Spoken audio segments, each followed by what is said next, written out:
Oh my gosh, I'm just tickled pink because I am guilty of every single one of these. Today, we're going to be talking about 10 things that I'm not buying in 2026, and you shouldn't either. Number one, aesthetic organizers for clutter that you should not have anyway. You just know, I know you know that you should not have that clutter. Organizing isn't going to make that clutter go away, and it's definitely not going to make you feel better. You need to purge the things that you don't use up the things that you love, and give away the rest of it. I do this too. I bought so many bins for our pantry because I thought it would make it look better. It did, but it still looked way overcrowded than it should. Number two is trend-driven clothes that you won't wear in 6 months. Like, do you really need that butter yellow dress that you saw in a catalog that one time? I know you are not going to wear that in 6 months. The color probably doesn't look good on you. It definitely doesn't look good on me, and there's no reason to buy it. I did this once. I bought those mesh shoes. Do you know what I'm talking about? They're like ballet flats and they're mesh. Oh my gosh, those irritated my feet so much, and I could not wear them for the life of me.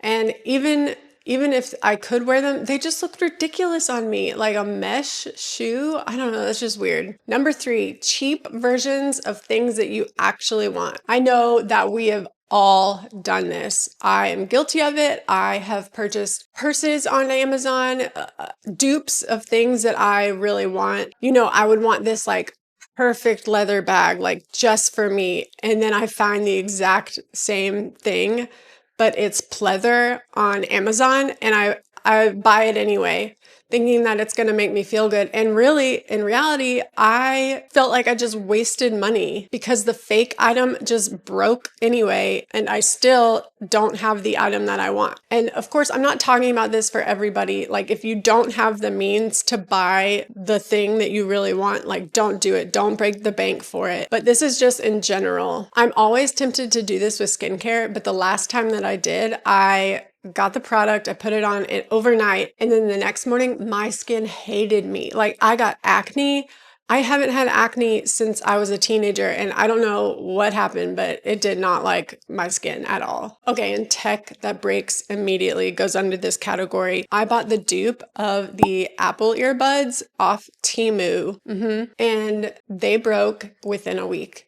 And they didn't sound good. The clarity was awful, and it didn't have like the little transparent mode like the Apple ones do. But so I wasted $15 on these earbuds when I could have just saved up my money and bought the real thing a few months later. Number four is beauty tools that promise salon results. For heaven's sake, do not try a lash lift kit at home. I have made that mistake, and I messed up my eyelashes it was weeks before they went back to normal. Just get an eyelash curler. I've also seen way too many people highlight their own hair at home, and what happens, they do really good in front, but then in the back it just looks like a hot mess. So don't do that either. If you're gonna do that, at least get a friend to do it so you can get the back of your head really good. And oh my God, for the love of God, do not get micro needling at home. If you buy a micro needling set off of Amazon, it is going to turn out to be a disaster. Number five, products that fix a face that's not broken. Why, oh why would you get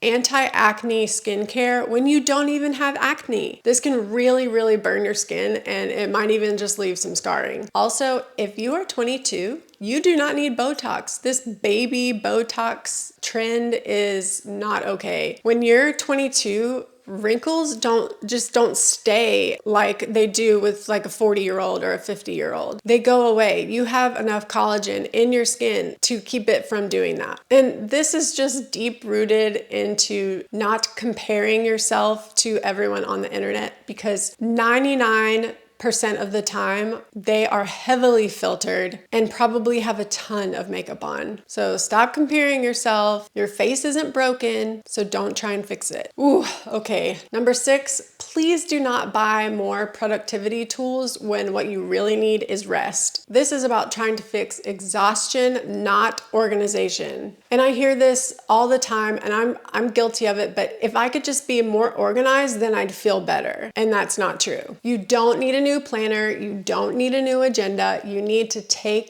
things off your planner so that you can feel better. What's happening is that you're probably doing too much to yourself and you need a break. You don't need to optimize your life down to the second. This is getting into hustle culture, and that is a dangerous game to play. So you do not want to fall down that rabbit hole. Number 7, you don't need to buy stuff to impress people you don't even like. Okay, this is going to sound really weird, but I do this too so bad, and I still do it, and I'll probably forever do it, but I'm going to try not to.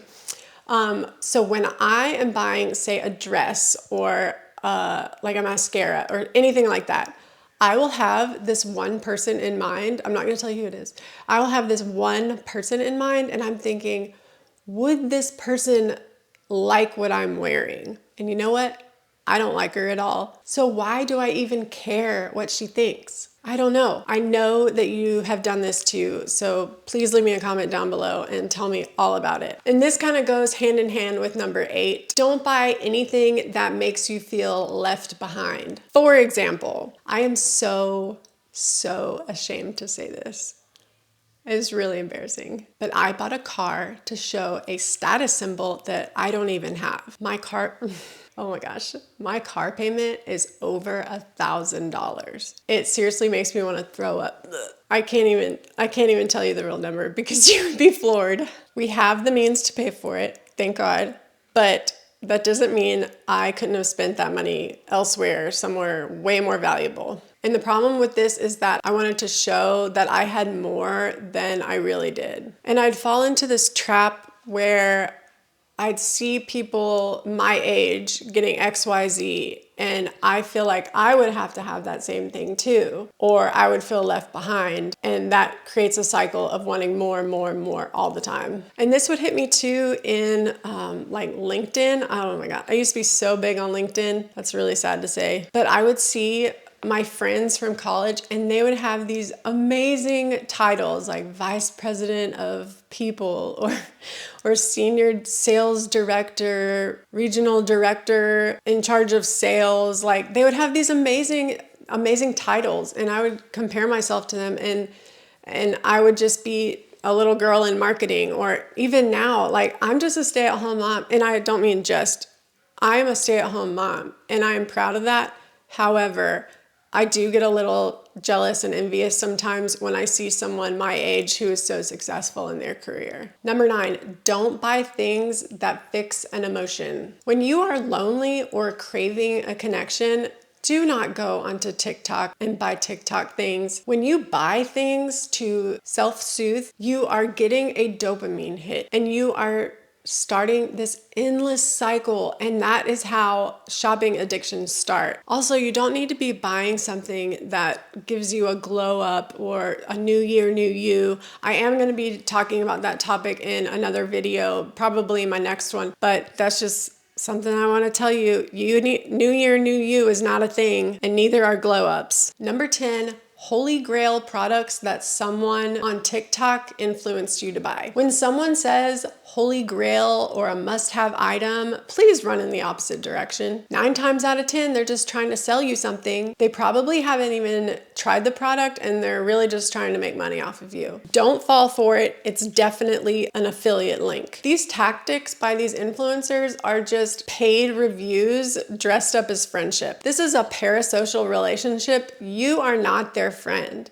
They do not know about you, and they probably don't care about you. And a bonus, I am guilty of this, but you do not need to buy a course to help you get better at something or to learn something new. YouTube is free. Podcasts are free. The library is free. Your friends are free. Learning groups or hobby groups are free. And trust me, I know this from experience. If you can't learn the thing with free resources, you are not going to learn the thing with a paid course. Buying something like a course stems from insecurity. It does not stem from curiosity. And I'll leave you with this. Most growth doesn't require more information. It requires practice, patience, and repetition. That's it for today's video. I hope you enjoyed this list as much as I did. Have you fallen victim to any of these purchases? I'd love it if you'd comment down below so I could see and others can learn from it. Don't forget to subscribe and like this video so that the algorithm gods can push my video out to more people and it will help this channel grow.